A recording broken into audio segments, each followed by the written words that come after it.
Hello guys, welcome back to my channel. आज जो है हम आगे का टॉपिक स्टार्ट करने जा रहे हैं। हमारा इनकम टैक्स का चैप्टर फर्स्ट चल रहा था, तो हमारा जो नेक्स्ट टॉपिक है वो है असेसी। इससे पहले जितने भी टॉपिक्स हैं हम वो कवर कर चुके हैं। अगर अभी तक आपने वीडियो नहीं देखा है तो आप जाकर देख सकते हो। प्लेलिस्ट की लिंक जो है मैं आपको डिस्क्रिप्शन बॉक्स में दे दूँगी। अब देखो, असेसी अगर हम सिंपल भाषा में बात करें तो वो पर्सन होता है जिसको जो है टैक्स पे करना होता है।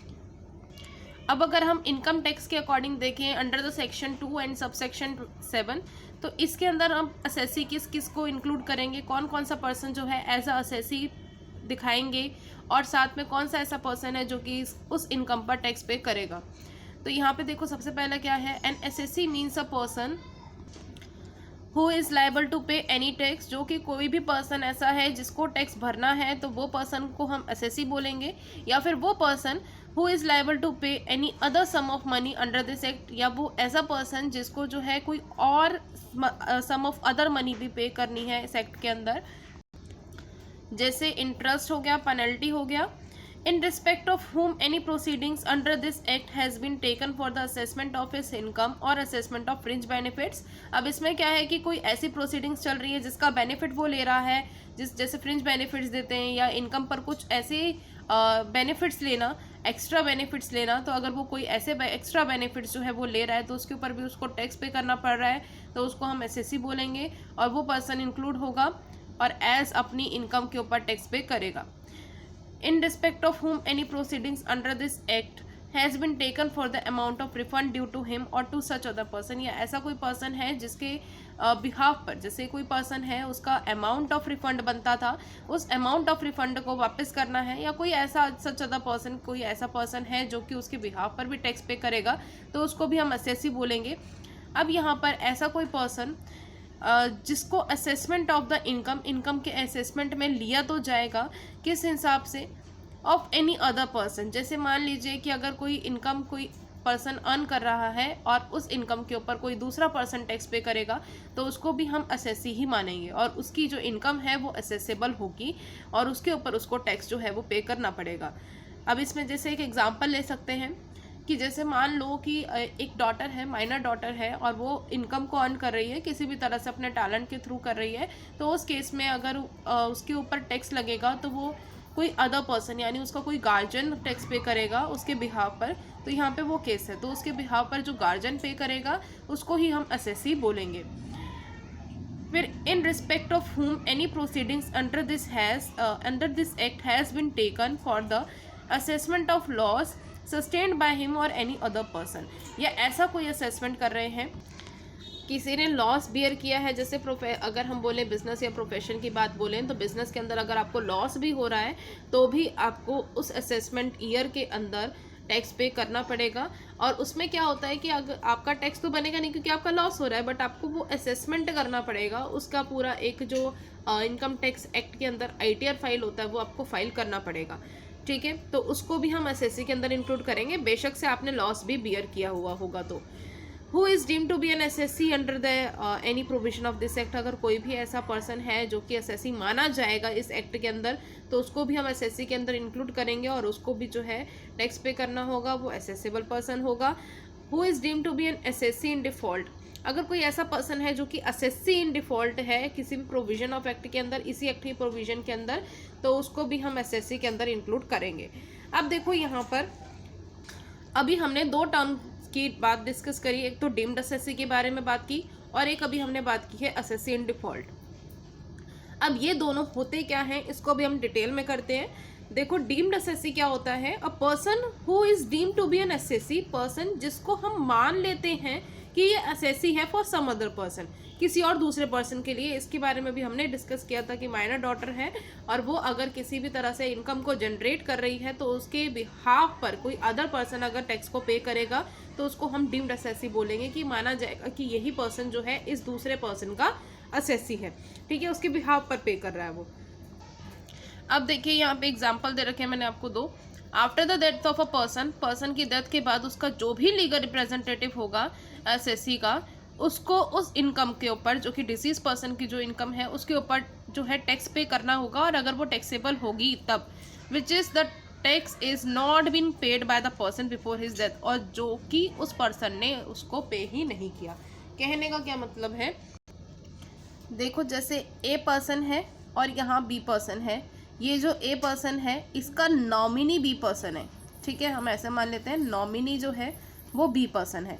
इस ए पर्सन की डेथ हो गई और इसको अपनी डेथ से पहले इसने कोई भी इनकम टैक्स पे नहीं किया, यानी इनकम के ऊपर जो टैक्स इसका लग रहा था उसने अभी तक पे नहीं किया, तो अब उसके बिहाफ पर जो है वो बी पे करेगा।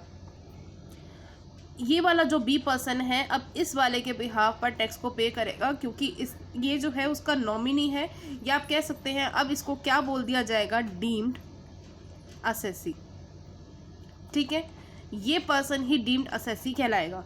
ये हो गया हमारा फर्स्ट एग्जांपल कि उसकी डेथ के बाद कौन पे करेगा, वो पर्सन जिसको हम अब असेसी मान लेंगे इसके बिहाफ पर, किसी दूसरे पर्सन के बिहाफ पर।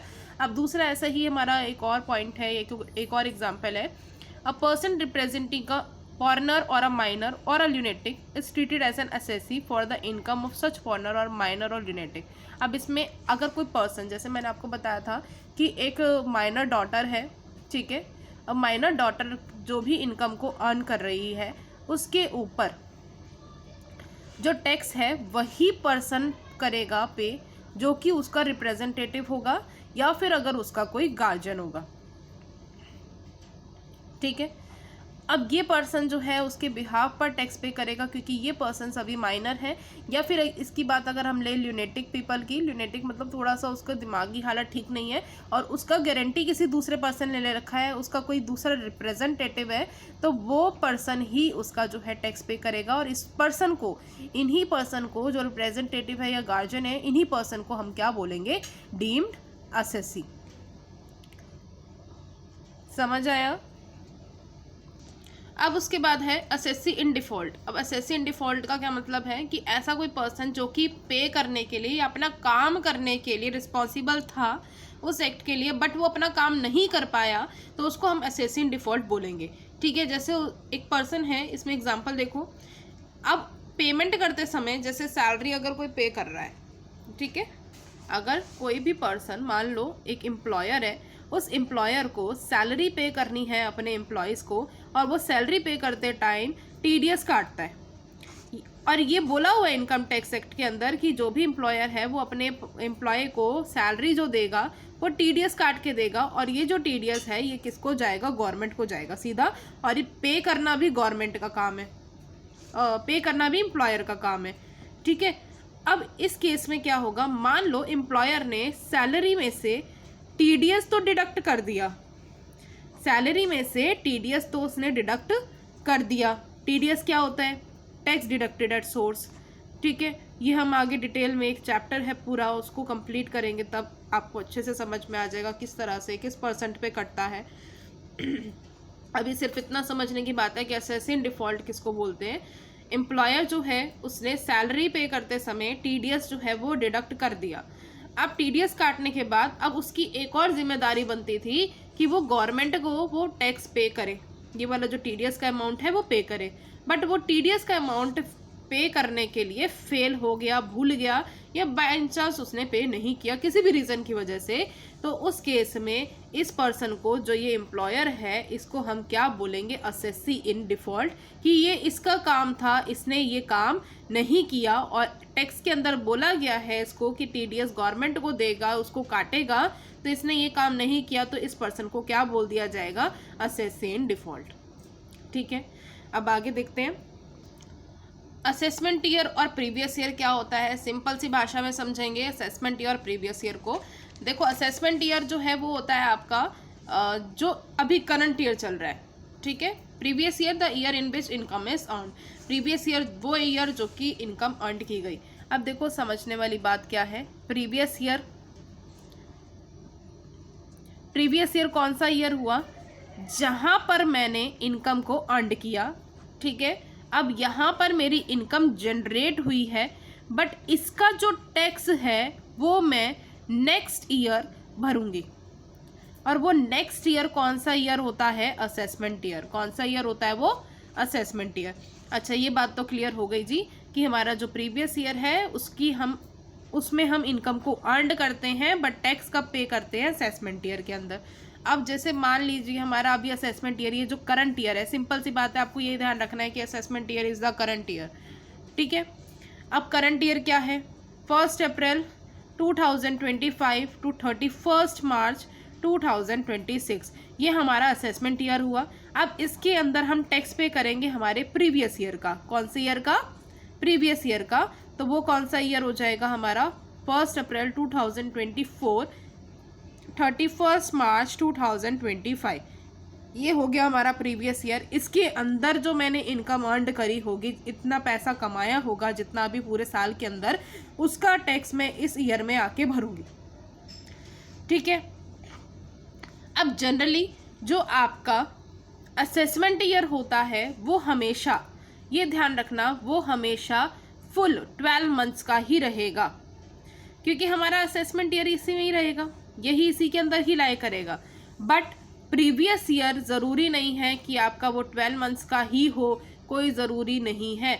क्यों, अब मान लो इस प्रीवियस ईयर के अंदर जो हमारा ये वाला असेसमेंट ईयर था, ये तो पूरा ही 12 मंथ्स का ही रहेगा, क्योंकि करंट ईयर है, 12 मंथ्स का होगा, ठीक है। बट प्रीवियस ईयर 12 मंथ्स का नहीं हो सकता। जैसे मान लो कि मैंने बिजनेस को स्टार्ट किया था 1 अक्टूबर को, ठीक है। अब 1 अक्टूबर से 31 मार्च तक मैंने पैसा अर्न किया, तो भैया मैंने पैसा तो उससे पहले तो अर्न किया ही नहीं, अप्रैल से अक्टूबर तक के बीच में कोई भी पैसा अर्न ही नहीं किया, तो मेरे लिए ये पूरा साल तो नहीं रहा ना, सिर्फ कुछ ही महीने रहा। तो ये जो कुछ महीने रहा, तो ये कुछ महीने कौन से महीने हो गए हमारे प्रीवियस ईयर के। तो यहाँ पर ये वाला जो मेरा ईयर रहा जिसमें मैंने इनकम को अर्न किया, यहाँ पर तो मेरा इनकम अर्न करने के लिए पूरा 12 मंथ्स तो मैंने इनकम को अर्न नहीं किया ना, जितने महीने मैंने इनकम अर्न करी वही मेरा प्रीवियस ईयर है, और उसके अगले साल मैं टैक्स पे करूँगी। तो कहने का मतलब ये है कि आपका असेसमेंट ईयर हमेशा 12 मंथ्स का ही होगा, बट प्रीवियस ईयर जो है वो 12 मंथ्स का नहीं हो सकता, सम टाइम हो भी सकता है और सम टाइम नहीं भी हो सकता। तो ये चीज़ फोकस करना बहुत इंपॉर्टेंट है, ध्यान रखना इस चीज़ को कि असेसमेंट ईयर आपका 12 मंथ्स का हो सकता है, होगा ही होगा ऑलमोस्ट, पर प्रीवियस ईयर जो है वो 12 मंथ्स का नहीं होगा। फिर आगे हम कुछ एक्सेप्शंस करेंगे कि कहाँ पर ऐसा होता है कि आपने प्रीवियस ईयर के अंदर ही इनकम को अर्न करा, पिछले साल ही अर्न करा इनकम को, और उसी सेम ईयर के अंदर असेसमेंट ईयर का वेट नहीं करा, उसी सेम ईयर के अंदर आपने टैक्स पे करना है, ठीक है, according to the provisions of income tax. Income tax के प्रोविजंस के अंदर आपको उतना सेम ईयर के अंदर ही पे करना पड़ेगा। तो ये कुछ एक्सेप्शंस हैं जनरल रूल से रिलेटेड, तो हम वो आगे अभी डिस्कस करते हैं। एक बार इसको अच्छे से देख लेते हैं दोबारा से। Previous year, the year in which income is earn, previous year वो ईयर जिस साल मैंने इनकम को अर्न किया है, जनरेट किया है। उसके बाद हमारा असेसमेंट ईयर वो ईयर जहाँ पे वो नेक्स्ट ईयर जहाँ पे इनकम को चार्ज किया जाएगा, यानी जो प्रीवियस ईयर के अंदर मैंने पैसा कमाया उसके ऊपर अब मुझे टैक्स पे करना पड़ेगा। अब यही वही बात है, हमारा प्रीवियस ईयर कौन सा हो गया 2024 टू 25 वाला, और अभी असेसमेंट ईयर 25 टू 26 वाला। जनरली जो प्रीवियस ईयर होता है वो हमारा फाइनेंशियल ईयर होता है और immediately preceding the assessment year, assessment year के बिल्कुल पीछे वाला ईयर होता है, उसके पहले वाला ईयर होता है। और फाइनेंशियल ईयर कब से स्टार्ट होता है हमें पता है, 1 अप्रैल से 31 मार्च तक। और जो फाइनेंशियल ईयर है उसकी एंडिंग 31 मार्च होती है, और वो यूनिफॉर्म ही रहेगी सारे असेसिस के लिए और सारी सोर्सेज ऑफ इनकम के लिए। अभी हम जो 5 हेड्स ऑफ इनकम पढ़ेंगे, सोर्सेज ऑफ इनकम पढ़ेंगे, उन सब के लिए सेम ही रहेगा हमारा असेसमेंट ईयर, ठीक है, 1 अप्रैल टू 31 मार्च। क्योंकि हमारे अकाउंटिंग ईयर यही चलता है, कैलेंडर ईयर को कंसिडर नहीं किया जाता, चाहे वो आप अकाउंटिंग ले लो, चाहे वो इनकम टैक्स है, चाहे कॉस्ट अकाउंट है। तो हम कैलेंडर ईयर को नहीं देखते हैं, कौन से ईयर को देखते हैं, फाइनेंशियल ईयर को देखते हैं। अब देखो एक्सेप्शंस क्या हैं जनरल रूल से रिलेटेड, कौन कौन से ऐसी केसेस हैं जहाँ पे प्रीवियस ईयर की इनकम को सेम ही प्रीवियस ईयर के अंदर ही असेस्ट किया जाएगा, यानी कि उसी के अंदर टैक्सेबल बनाया जाएगा। तो पहला है income of non residents from shipping business.